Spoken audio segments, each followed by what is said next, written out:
Muito boa tarde a todos. Sejam mais uma vez bem-vindos a esta nova sessão dos U-Talks da Unicre. Como sabem, esta é a nossa segunda edição a 100% aberta e, portanto, a que todos podem assistir, e mais uma vez reforço o convite para que estendam esta emissão e o convite para assistir a esta emissão aos vossos colegas, aos vossos amigos, para que possam compartilhar connosco este momento. Como disse, é a segunda vez que estamos 100% em canal aberto. Esta é também a 8ª edição em que estamos 100% em casa e, portanto, fazemos através desta plataforma para que possamos chegar ao maior número de pessoas possível. Nesta edição temos como convidado o Rui Dias Alves, da ROI, o CEO da ROI, que nos vai dar aqui uma visão e, obviamente, desafiar-nos para pensarmos o Unicre em tempos de economia transitória. É um tema bastante interessante, transversal e que nos vai permitir ter aqui também uma visão diferente sobre aquilo que é o enfrentar das decisões e o enfrentar dos cenários que hoje nos são conferidos diariamente. Lembrar também que sobre esta matéria, deixar obviamente um cumprimento ao Tiago Holm, da Rede Unic, que teve hoje uma interessante entrevista na Rádio Observador, que vos convido todos a assistir, exatamente relativamente a temas como este, da atualidade e referentes ao desconfinamento, nomeadamente dos estabelecimentos de restauração. Uma entrevista muito interessante que está disponível e que eu vos convido também a assistir. O Tiago é um assistente assíduo destas U-Talks e, portanto, cumprimentar o Tiago e deixar-vos também esse convite para que possam assistir à entrevista. Bom, hoje temos também connosco a Cláudia Laires e o Rui Filipe Rodrigues. A Cláudia, do nosso departamento de emissão, do Unibanco, fará a abertura deste U-Talks e o Rui terá honras de encerramento, o Rui que está ligado à Rede Unic e que terá as honras de encerramento desta nossa U-Talks. E, portanto, sem mais demoras e para podermos passar ao tema de hoje, deixo para a Cláudia a abertura desta nossa U-Talks. Cláudia, penso que já está tudo operacional. Pedia só para ligar o microfone. Olá, boa tarde a todos. Pedro, obrigada. As boas-vindas ao Rui Dias Alves. O Rui tem um historial de participar com a Unicre em vários projetos. Está inclusive a participar neste momento também num projeto com a emissão, em que estamos também a repensar toda a nossa proposta de valor para os clientes, nesta altura em que é necessário repensar, reinventar, procurar oportunidades junto destes tempos desafiantes. E, portanto, penso que o Rui terá aqui vários insights que nos poderá e que irá partilhar connosco sobre como poderá ser repensar a Unicre e qual o futuro da Unicre e para onde vamos caminhar quando chegamos, no fundo, a uma nova normalidade depois destes tempos assim um bocadinho mais diferentes e que são desafiantes a todos. Portanto, não me demorando mais, passo a palavra ao Rui. Rui. Obrigado, Cláudia. A forma como a Cláudia descreveu a coisa daria a entender que íamos estar para aí 3 a 4 horas juntos, no mínimo. Vai ser um bocadinho menos, ainda assim a pressão é grande. Eu aceitei o convite e já agora passando a pressão, na certeza de que o encerramento que o Rui vai fazer vai ser um momento musical. Eu consegui ver no LinkedIn, quando tinham que pôr aquelas vossas fotografias, que ele era músico. E como qualquer grande conferência, esta vai ter que acabar com um momento musical. Rui, tens meia hora para preparar a coisa, portanto, certamente conseguirás fazer um figuraço daqui a meia hora. Agradecer o convite, é com imenso gosto, seria em circunstâncias normais, mas mais ainda é pelo facto de termos estado a fazer um conjunto de coisas em conjunto nestes últimos meses. E nessa medida, porque temos andado a pensar na Return on Ideas muito no tema da Unicre e temos como CELAB, como este laboratório de investigação que temos, olhado em particular para a crise do Covid nestes últimos meses, acreditamos que conseguimos ter uma visão relativamente sólida sobre o que está a passar e que nos permite, e foi isso que montei, ter uma conversa que é sobretudo uma provocação. Vou só aqui pôr o documento, que entretanto deixei de ver. É este, senhor.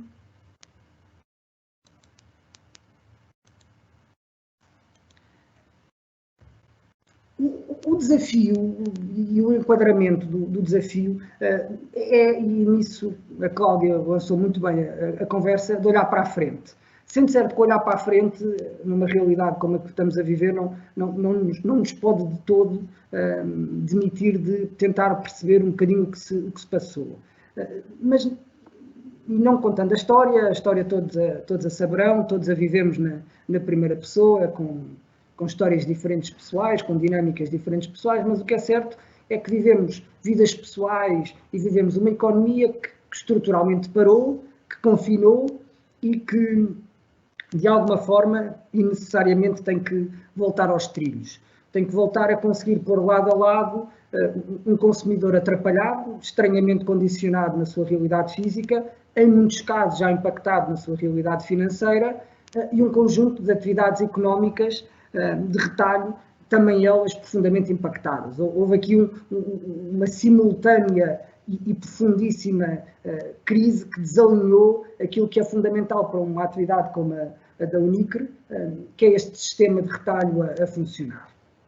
E aquilo que vivemos hoje não é certamente o caminho de um novo normal. A ideia do novo normal confesso que ao fim destes 2 meses em que tanto ouvi, mas que por outro lado tanto ouvi as pessoas, não me parece que era uma boa base para raciocinarmos.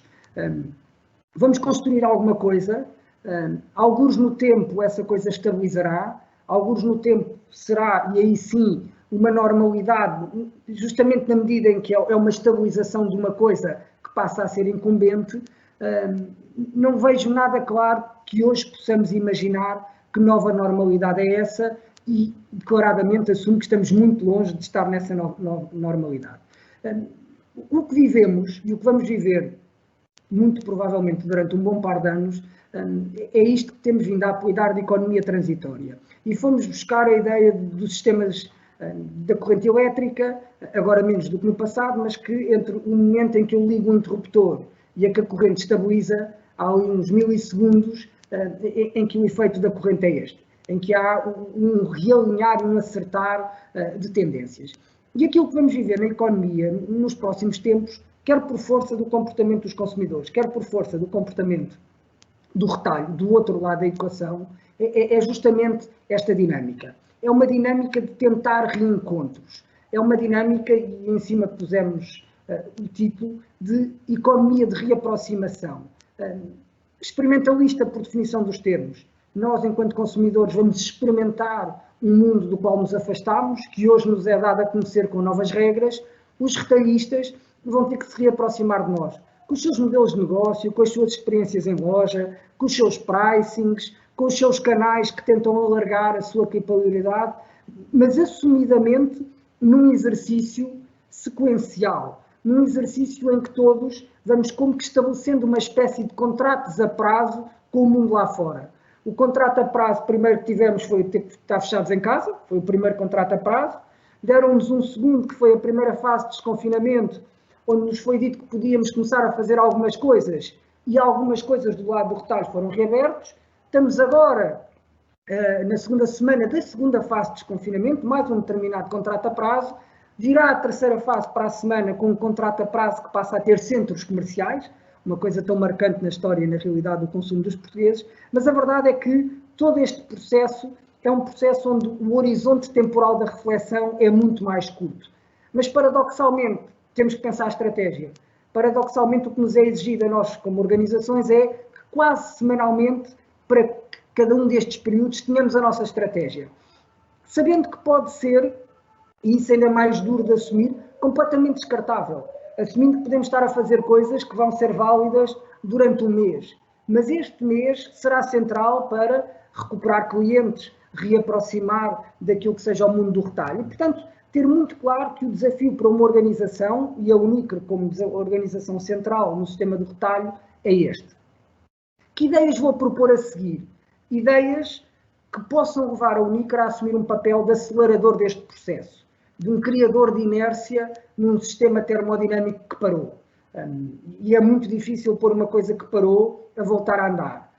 mas no interesse de todos, e em particular no interesse da Unicre, quer do lado que é o seu negócio de acquiring, quer do lado que é o seu negócio de emissão, é esse, é voltar a pôr um sistema, o sistema de retalho, o sistema de consumo a funcionar. E as 10 ideias organizei-as em três grandes grupos. Um primeiro que chamamos a psicologia dos mercados, em que nos pomos na cabeça das pessoas consumidores e, em certa medida, e assumindo sempre que nesta conversa estamos a tentar trazer os dois lados da equação para cima da mesa, também do lado do que é a visão de um retalhista, do que é um negócio de porta aberta. A partir daí, como segundo ponto de reflexão, uma interiorização do que são os modelos de negócio transitórios. Que ideia é esta de ter que fazer coisas que não vão ser prémios no tempo, mas que são de elevada importância no instante em que são feitas. Last but not least, deixar para o fim duas pistas que não são estratégicas de todo, são mais de mindset do que propriamente de desenho estratégico fino. Não faria nenhum sentido trazer para uma conversa destas alguma recomendação estratégica mais incisiva, mas do que pode ser a forma da Unicre se querer posicionar nestes tempos, que são tempos que exigem muito das grandes marcas. Nós temos vivido o que chamamos, e uma nota de rodapé, uma espécie de uma economia da obediência. No inquérito C, que fizemos, estamos agora a acabar os 1000, temos 900 respostas, eu estive a ver os dados há pouco, e temos uma imensa maioria das pessoas, mais até do que uma imensa maioria, quase uma unanimidade das pessoas, a dizer que o processo de desconfinamento resulta mais fácil se lhe forem dadas regras. E se as regras forem de cima para baixo, portanto, se as regras forem com a autoridade moral de quem faz leis, mais fácil para as pessoas é perceber isso. O tema das leis há de desaparecer em algum Estado, se Deus quiser, este tema deste conjunto de regras. Quem a seguir vai ter que ajudar os consumidores a perceber os caminhos a trilhar são as marcas. Historicamente foram as marcas que fizeram o consumo em Portugal, foram as marcas que fizeram a literacia financeira em Portugal, foram as marcas que introduziram o tema da saúde para além do ir ao médico em Portugal e o tema da sustentabilidade. Também agora terão que ser as marcas a conseguir contar as histórias que nos levam, neste regime transitório, a chegar a essa nova fase de estabilização. E então sobre psicologia do mercado. Primeira ideia para quem está num negócio que é de risco, passa por perceber e saber lidar com pessoas, com negócios que vivem uma nova algoritmia de riscos profundamente interligados e em dois eixos que saem completamente alongados na escala. Um dos riscos é o risco sanitário, tem a ver com a forma como cada um de nós e como cada negócio está condicionado pela visão que tem do risco sanitário, pelo receio, pelo medo, pela necessidade de ter barreiras físicas, pela necessidade de diminuir o número de mesas. Há, de facto, na reconfiguração do que somos como consumidores e do que a oferta é como capacidade instalada, um eixo do risco sanitário que é absolutamente central de entender, porque o grande desafio de uns e outros é caminharem na mitigação desse risco, é progressivamente sentirem a confiança de quem interiorizou comportamentos, mas não se bloqueia no resto da sua vida com o medo, e isso é central, e aquilo que traz de grave e como efeito multiplicador particularmente perigoso, porque exponencia muito o recriar de comportamentos, é a crise económica que vamos antecipar. Já se sente muito no que foi este período de confinamento, as perdas de rendimento com os layoffs, os aumentos dos desempregos, certamente nos próximos tempos, com o constatar de uma economia que vai ter alguma dificuldade em reatar, esse outro lado do risco será maior. Eventualmente diluído por um conjunto de políticas públicas, agora potencialmente reforçadas pelo que é o apoio da União Europeia, mas certamente ter como ponto de partida para a forma de olhar para o que se passa lá fora, a noção de que enquadramos pessoas receosas, enquadramos negócios receosos e que os seus medos e, nessa medida, os seus riscos de relação com a realidade estão entre o eixo da relação com a saúde pública e a saúde pessoal de cada um e o eixo do impacto que a crise económica terá na vida e no negócio de cada um. Segundo ponto, em tempos como estes, de profunda incerteza, do que foi uma enorme incapacidade de sequer teorizar sobre o que estava a passar, O que as pessoas progressivamente foram querendo e valorizando, e acreditamos que nos próximos tempos continue, é a objetividade. Nunca fomos tão dominados no discurso público pela ciência, pelos gráficos, pelas médias, pelos R's que estão acima e abaixo de 1, e por esta lógica de um cotidiano e omnipresente discurso da causa e efeito. Ponho máscara, não contamino, tiro máscara, contamino, mantenho distanciamento social, é bom, faço reaproximação, é mau, e portanto, muito daquilo que pessoas e negócios precisam no próximo tempo é a previsibilidade. É saber que se tiverem um determinado comportamento, há um resultado que acontece. Em atividades como a da Unicre, centradas no tema do dinheiro, centradas no tema da certeza da transação, perceber isto acreditamos que é central. E é central para respeitar comportamentos de consumidores que vão ser, do ponto de vista do que é o seu cabaz, muito mais depurados, já o foram na outra crise, mais ainda o serão nesta, porque, como disse há pouco, ainda há este fator adicional do risco sanitário a cortar comportamentos e vão ser mais planeados. E planear é central e desafiante para quem pensa crédito, como é o vosso caso, porque o crédito é um projetar do futuro, é um antecipar do futuro, é o eu querer ter hoje aquilo que em teoria e em circunstâncias normais só teria daqui a uns tempos, é o eu querer investir para um futuro, e o tema é que o futuro hoje é profundamente incerto. E nessa medida, tudo que consiga aproximar o futuro, dar certezas quanto a esse futuro, dar previsibilidade quanto a esse futuro, tem imenso valor, quer para marcas, quer para consumidores. O tema da incerteza, nós ao longo deste último mês temos tido todas as semanas sessões abertas com o professor Augusto Mateus, e ele dizia isto no arranque do mês de maio. Há uma alteração radical do comportamento dos agentes em função da incerteza. Com incerteza, com desgraça, com dificuldades, as pessoas amplificam a crise. Consomem menos, têm medo do futuro, não poupam, alguns até aceleram e fazem poupança. Não poupavam e agora fazem poupança. E perceber isto, perceber que desconversar é despropositado, perceber que insistir no vai acabar tudo bem é um bocadinho fora de contexto. Para muitos não vai acabar bem. O realismo, à medida que a economia vai abrindo e que saímos daquilo que foi o nosso casulo, é um realismo de confrontação com a dureza do mundo lá fora. Com voltar a ruas onde se calhar o nosso café preferido não abriu, com voltar a empregos e perceber que à nossa volta há muitos escritórios que ainda não voltaram, ou há desemprego que está a agraçar, e portanto ter esta certeza e esta consciência do ponto de vista de entender a psicologia é absolutamente central. Perceber também que num grande paralelo do que são discussões públicas centradas na cadeia de valor da globalização, ou na resiliência do Serviço Nacional de Saúde, ou na capacidade dos negócios continuarem apesar de tempos de crise, que muito do pensamento das pessoas, naquilo que é o paralelo para as suas vidas pessoais e das empresas, é como é que se capacitam para que as suas vidas tenham mais continuidade, para que haja menos disrupções em tempos que serão disrupção. Como é que defendem a saúde, como é que defendem o emprego, como é que defendem o rendimento, como é que defendem a poupança. Toda esta lógica, ou no caso dos negócios, como é que defendem as suas bases de clientes, é absolutamente central. E perceber que um cartão de crédito ou um meio de acquiring são infraestruturas de negócios e de vidas, e nessa medida elementos centrais desta continuidade, da certeza de que eu continuo a ter capacidade de fazer coisas, de comprar, de consumir ou de servir clientes, é absolutamente central.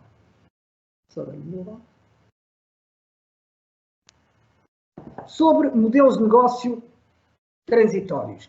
E tendo como ponto de partida uma ideia que nos parece que será central para quem tem negócios que, por definição dos termos, atuam de forma segmentada no mercado, como são os vossos. E o mercado, e temos visto, e o Tiago ainda hoje falou disso um bocadinho, o Tiago Gomes de manhã, há assimetrias a multiplicar-se em todas as dimensões da sociedade portuguesa. Há as regionais, com determinadas regiões a recuperar muito mais depressa que outras, há as pessoais, com famílias muito mais impactadas que outras, há as atividades, com atividades muito mais impactadas que outras, Mas o que de novo traz esta assimetria, que historicamente sempre existiu, é que ela resulta extremada. O professor Augusto Mateus também na primeira sessão, dia 5 de maio, punha-nos esta ideia. Punha a ideia de uma sociedade que está habituada a viver entre as pessoas estruturalmente baixas, como eu, e as pessoas muito altas, e viver num mundo entre 1,70 m e 1,90 m. E era um bocadinho assim a diferença que nos pautava, 20 centímetros. E agora dizer, imaginem um mundo onde passamos a 1,20 m a 2,40 m, onde de facto a desproporcionalidade é imensa. E aquilo que muito provavelmente nos vai acontecer como sociedade nos próximos tempos é isto, é o extremar das assimetrias. É o extremar da diferença entre a segurança do emprego público e a insegurança do emprego privado. Entre a estabilidade de quem tem um contrato e a total instabilidade de quem vive modelos de relação com o trabalho completamente efêmeros e ad hoc. Ou de perceber, no que é um grande paradoxo desta crise, que foram as regiões com mais escala, com mais inovação, com mais capacidade histórica de criar emprego que mais sofreram. Lisboa é disso um caso sintomático, porque tendo perdido o turismo, perdeu muito do que era a sua alavanca de criação de riqueza. Outras terras que nunca tiveram turismo e que nessa medida têm um baseline muito mais de consumo nacional, acabam por mostrar uma resiliência muito maior. E é, sobretudo, importante para quem pensa negócio compreender esta assimetria, estas diferenças que exigem uma atuação hipersegmentada. E aqui propomos 3 ideias centrais. Ideia 1, a de atuar pensando que o grande desafio que se tem que ter no mercado é de capacitar.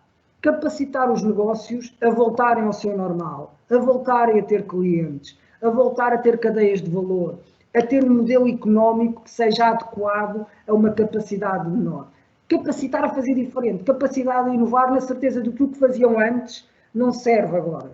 E, portanto, há aqui uma noção de obrigar a ir mais longe, a sair do espaço de conforto, a testar e a experimentar, que é absolutamente central. Aquilo com que a rede Unicre se confrontou nos últimos meses, a ter de negócios insuspeitos a vontade e a necessidade de ir para o online e transacionar online, é um exemplo. Um exemplo de algo que aconteceu de forma circunstancial e sob uma pressão imensa do momento e que agora tem que passar a ser capacidade, que agora tem que passar a ser infraestrutura, que agora tem que passar a ser algo não apenas ad hoc para resolver um problema, mas algo perfeitamente integrado no negócio. Segunda ideia é que tudo isto acontece num mundo onde o baseline do futuro é menor. Quer queiramos, quer não, o que a realidade das regras que nos estão a ser impostas nos diz é que os restaurantes vão faturar menos porque têm menos mesas.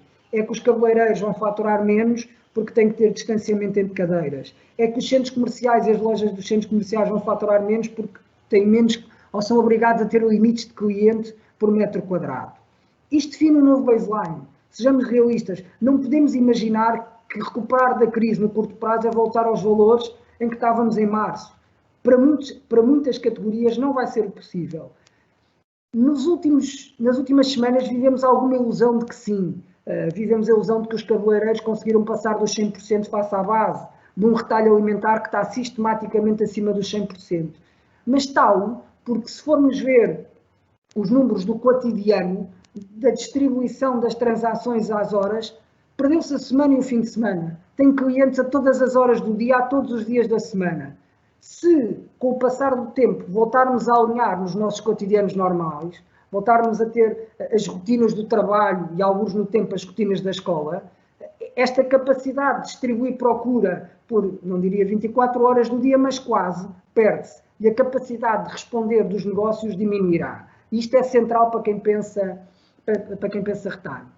Finalmente, a ideia de que isto é um jogo de muito pequeninas somas, que esta reconstrução é feita de reconstruir relações hipersegmentadas, de não abandonar os que têm medo do espaço físico e ir atrás deles, de não esquecer aqueles que transitaram para o digital totalmente e acreditar que há um canal que os pode servir, de não deixar de olhar para os que estão em maiores dificuldades financeiras e assumir que, para além da moratória, há um conjunto de coisas que se pode dar. E, nessa medida, olhar para segmentos naquela confluência dos riscos e pensar segmentação não naquilo que eram os modelos tradicionais e que voltarão a ser modelos futuros, mas naquilo que são os modelos que taticamente temos que adotar agora. Dito isto, e para lançar mais duas ideias, se há um vencedor, que eu diria ainda há prazo, mas que podemos decretar como vencedor desta crise, é o acelerar da digitalização. Eu diria que a prazo, porque na generalidade dos casos, tudo o que fizemos mais por uma necessidade extrema e uma falta de alternativa do que por uma consciência natural dos méritos da coisa.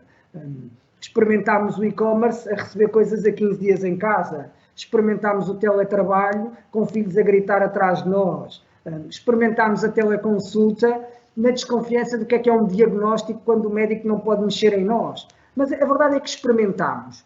A verdade é que o grau de predisposição para as coisas, que podia não estar lá historicamente, está lá agora.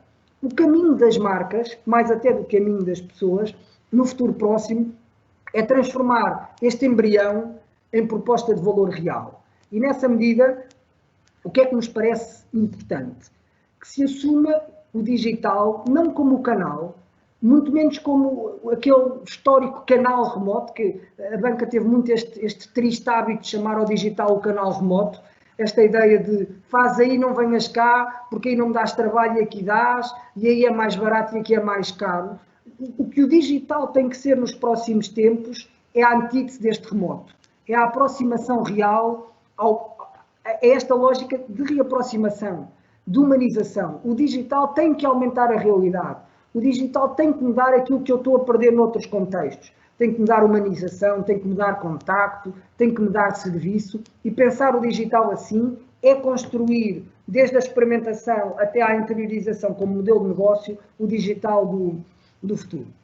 Assumindo que se vive, e no vosso negócio eu acho que isto ainda vai ser mais desafiante no futuro, um tempo de estranhas desmaterializações. Um tempo onde o dinheiro físico é uma coisa rarefeita, onde a perspectiva de que se paga com 10 euros e se tem troco, de repente passou a ser uma festa. Haver troco em moedas para a generalidade dos negócios depois de tanto tempo fechado e com esta aversão de mexer do dinheiro é um mundo estranho. Ao lado, e os vossos números evidenciam, entre o contactless e o MBWay, o dinheiro desmaterializado ganha tendência. E perceber dinheiro desmaterializado e perceber micropagamento é perceber uma capacidade de construir modelos de negócio de futuros que novamente não estavam disponíveis no passado. Ideias finais sobre como então construir e ser uníquer neste contexto e em cima destas pistas. Pista 1. Ser um negócio de releases. Ser um negócio com ciclos de evolução necessariamente mais curtos, que acompanham estes processos de experimentação e estes processos de reabertura.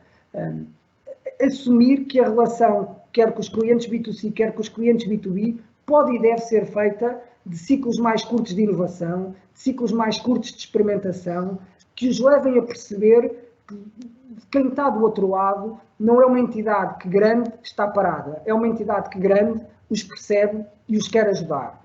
E os quer ajudar, e acabo com o ponto 10, assumindo que estamos a viver um momento da verdade, em que as marcas ou estão presentes ou estão ausentes. Muitas coitadas querem estar presentes e não têm nada para dizer. Não creio que seja o caso da Unicre, porque a Unicre estar presente é ser dinheiro e consumo para os consumidores e é ser infraestrutura de negócio para os negócios.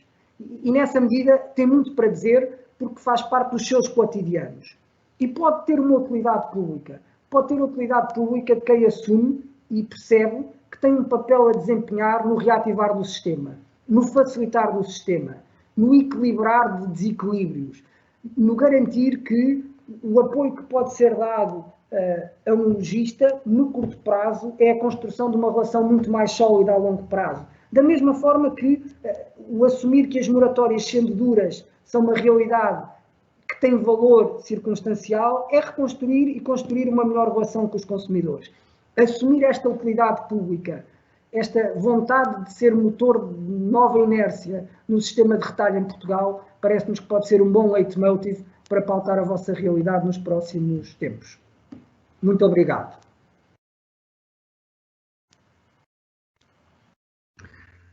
Muito bem, Rui, muito obrigado por esta extraordinária exposição e, mais uma vez, obrigado por ter aceito este nosso convite para aqui estar. De facto, é com grande gosto que vemos também esta apresentação e esta forma de olharmos para o que aí vem e para o futuro imediato relativamente a algumas das matérias que nos vão preocupando a todos e, portanto, esta visão também é muito, muito importante para nós na Unicre e, obviamente, para todos aqueles que nos estão a assistir. Rui, temos já aqui algumas perguntas. Eu vou começar por uma que é extensa e, portanto, tem aqui algumas considerações e que nos levanta também a preocupação já para a segunda vaga. Eu vou passar a ler para depois o Rui poder responder. Considerando a volatilidade dos tempos que vivemos, parece ser de alguma evidência que o caminho a trilhar passe pela valorização da aposta no comércio não presencial e da criação da oportunidade de negócios, em termos de similaridades no comércio de porta aberta. Contudo, ainda não é palpável na sociedade a chamada criação de anticorpos relativamente ao consumo. Na prática, e desde a alteração para o estado de calamidade, o que parece prevalecer é o sentimento generalizado de que isto já está a passar e o consumo aparenta a sua lenta retoma. Contudo, e na iminência da chamada segunda vaga, essa sim geradora de anticorpos e receios de longa duração na sociedade, qual a proposta de orientação face a esse futuro de receios cada vez mais nítido? A pergunta não é de todo nova nestas circunstâncias das conversas que temos tido com várias empresas nas últimas semanas. Cada vez mais eu diria que o que temos que assumir como sociedade e sobretudo como decisores é que temos que assumir um mundo de Covid durante algum tempo. A panaceia de uma vacina no curto prazo é isso mesmo, é uma panaceia, é uma ilusão mais do que uma realidade. Dito isto, a percepção que vamos tendo e que nos vai sendo dada pela realidade, que se percebe em várias geografias, é que dentro de algumas regras estranhas, verdade, porque é andarmos de máscara o tempo todo e continuarmos a manter algum distanciamento social, a verdade é que a realidade pode ser a realidade de passarmos de uma ideia de uma pandemia para uma endemia, para uma coisa que vai viver connosco, como viveram outras, que progressivamente vai levando a uma imunidade de grupo e que nos levará, se Deus quiser, daqui a um bom par de meses a poder tirar as máscaras. Nessa medida, e se assumirmos que é este o cenário dominante, sem prejuízo de também termos que ter cenários mais negativos, como o da existência de uma segunda vaga, mas se acreditarmos que é este o mais dominante, eu acho que a discussão não se vai prender entre ter que olhar para o físico e para o digital como alternativas. Vai ter que olhar para a ideia de perceber como é que eu somo mercados, como é que eu respondo àqueles que continuam e querem ir ao físico, e vai ser um físico diferente, e como é que eu respondo àqueles que não querendo ir ao físico, exigem que o digital seja relevante. Porque se o digital não for relevante, há muitas categorias que de facto perdem propriedade. Eu dou um exemplo. O tema da saúde. Nós perguntámos às pessoas o que é que tinham experimentado ou não tinham experimentado e se tivessem experimentado se voltavam atrás. Experimentaram o teletrabalho e muitas querem continuar. Experimentaram comprar categorias novas e muitas querem continuar. Experimentaram a teleconsulta e são poucas as que querem continuar. O que é que isto leva uma organização a pensar? Que eu não devo olhar para a telesaúde como negócio? Um Hospital da Luz, um Lusíadas ou uma CUF devem-se demitir. Pelo contrário, o que tem que perceber é como é que uma digitalização que teve o seu embrião pode acelerar, é de facto uma proposta de valor relevante. Não apenas uma solução alternativa, mas relevante. Como é que a humanização da relação com o médico está? Como é que a simulação da ciência de um diagnóstico existe? Eu acho que a discussão no futuro é muito esta. Não é pensar o digital por oposição ao físico, é pensar como é que o digital vive nestes tempos e como é que o físico vive nestes tempos. Sabendo que as pessoas vão autossegmentar. Há de continuar a haver pessoas para tudo e depois o que eu tenho que pensar, que eu diria que é já uma segunda derivada, é como é que o digital me permite ir mais longe. Como é que o digital, pela natureza desmaterial do que é, me permite ter mais clientes, mais longe, outros horários, portanto, ter uma capacidade de, quando o mundo físico vê a sua capacidade instalada diminuir ou retraída, ser, de facto, o território onde eu posso ir mais longe. Muito bem, Rui. Mais uma pergunta Falou de um novo baseline, que concordo, mas é também verdade que no pós-pandemias, guerras, crises, etc., o avanço rápido da história é altamente impulsionado. Acha que, após o período hesitante, as economias podem ter crescimentos exponenciais de novo? Boa pergunta também. O que temos visto e analisado, e temos olhado para dados de FMI, União Europeia e tudo o resto, vai haver uma grande queda este ano, uma relativamente célere recuperação para o ano, mas o que fica dos gráficos que se vêem é que o output, a capacidade potencial de geração de PIB não vai recuperar. Ou seja, eu vou voltar em menos de 2 anos onde estava no arranque de 2020, mas depois o que vou ter são 2 linhas paralelas. Se nada me tivesse acontecido, eu estava nesta linha. Porque isto me aconteceu, eu estou numa linha abaixo. Portanto, vou crescer menos a partir daí e vou estar sempre aquém do que seria a minha projeção há 2 ou 3 anos. Isto é importante por 2 ordens de razão. Uma, porque o desbloquear desta situação passa por investir. E perante tanta incerteza, é o ovo e a galinha. Quem é que com tanta incerteza vai querer investir é uma barreira. Segunda, é a pressão imensa que esta nova realidade económica vai ter para os modelos de negócio low cost. Porque se eu não cresço, ou seja, se não é no top line, no ter mais clientes e mais proveitos, que eu consigo captar mais valor, os acionistas o que vão todos pôr é pressão no bottom line. É na capacidade de criar negócios mais eficientes. E, novamente aí, a tecnologia pode ter um papel fundamental. Como também, em alguns setores, terá a ideia do teletrabalho e de reduzir o espaço de escritório e um conjunto de outras medidas. E acho que o desafio futuro não é tanto perceber quão depressa vamos recuperar, é perceber como é que, mesmo não recuperando tudo, tendo a certeza de que vamos viver uma economia com um crescimento mais lento e com menos capacidade de trabalhar o bottom line, continua a ser eficiente no top line, continua a ser eficiente no bottom line. Isto em cima de desafios de recriação de cadeias de valor e de cadeias de fornecimento e do que possa ser a inflação dos produtos que se compra nas cadeias de valor porque a China fica menos acessível ou porque se tenta trazer cadeias de valor de proximidade. Acho que a pergunta do futuro, mais do que centrada no crescimento, é centrada na rentabilidade dos negócios. Como é que um café é rentável com menos X%? Como é que um negócio é rentável a prazo, quando deixa de poder crescer 2, 3, 4, 5, 6, 7% ao ano e passa a crescer a 1 e 1,5%? O que aqui entre nós é a história da economia portuguesa há uma boa década, mas pronto, se calhar sabemos mais disso do que outros e estaremos melhor preparados.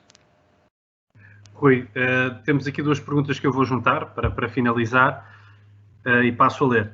Neste momento, até há pouco tempo, as empresas pensavam em ser digitais. Neste momento, têm de ser digitais. Considera que este cenário poderá ser benéfico ou prejudicial à implementação da digitalização? E eu junto aqui outra, que é: as empresas com quem tem falado sentem-se preparadas para este novo mundo digital?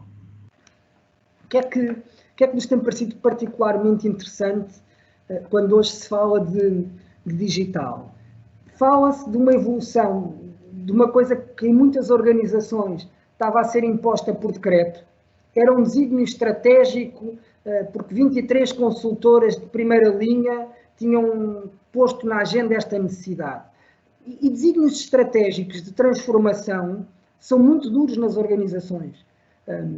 Porque a verdade é que, e vimos isto nestes últimos meses, as mudanças acontecem muito mais ditadas pela necessidade do que pela visão. A visão em alguns grupos mais fanáticos funciona, em organizações empresariais, a visão ou tem um líder que de facto é uma referência e que move montanhas, ou é uma coisa que vale o que vale. Os económicos no final do dia são o mais marcante. Aquilo que as circunstâncias hoje trazem de novo ao digital é que ele é, eu não diria tábua de salvação, mas quase. Mas é pelo menos um elemento central da construção desta economia transitória. Porque sem ele, a capacidade de pensar organizações mais eficientes, porque parcialmente são em teletrabalho, não acontece. Pensar negócios que podem captar mais clientes porque repensaram os seus canais, não acontece. Pensar negócios que, pela desmaterialização dos seus serviços, conseguem ter outras linhas de negócio, não acontece. E porquê que há o outro lado interessante? Porque também não é uma autorrecriação dos negócios. Os consumidores vão estar lá. Os consumidores, e tudo isto só existe se houver procura e oferta, experimentaram. E estão à espera que as marcas lhes digam, olha, lembras de ter experimentado e até foi miserável? Agora tens aqui a coisa como deve ser. Agora pensámos, parámos, melhorámos e portanto, acredito que o momento de acelerar o digital é particularmente interessante. E dou uma nota final para acabar. E tem de interesse o facto de poder ser o território onde o novo e a inovação entram na vida das pessoas. Porque no consumo normal, a crise vai nos voltar a levar a um foco no essencial, no básico. O mundo físico, o retalho de porta aberta, vai ser muito limitado na sua recriação. E então será no digital que teremos este palco onde podemos experimentar o novo. Onde novas marcas que poderão vir de mundos com menos crise aparecem e onde novos serviços, mais condicionados pelas limitações físicas, nos são dados com verdadeiro valor acrescentado. E, portanto, sim, acredito que as empresas não podem negar o digital, mas sempre neste equilíbrio de como é que, a partir do digital, eu sou útil e crio valor às empresas e eu crio valor internamente. Não é um desígnio, não é um somatório de KPIs, não é uma laundry list de projetos, é uma transformação para criar negócio, para servir clientes e para captar valor.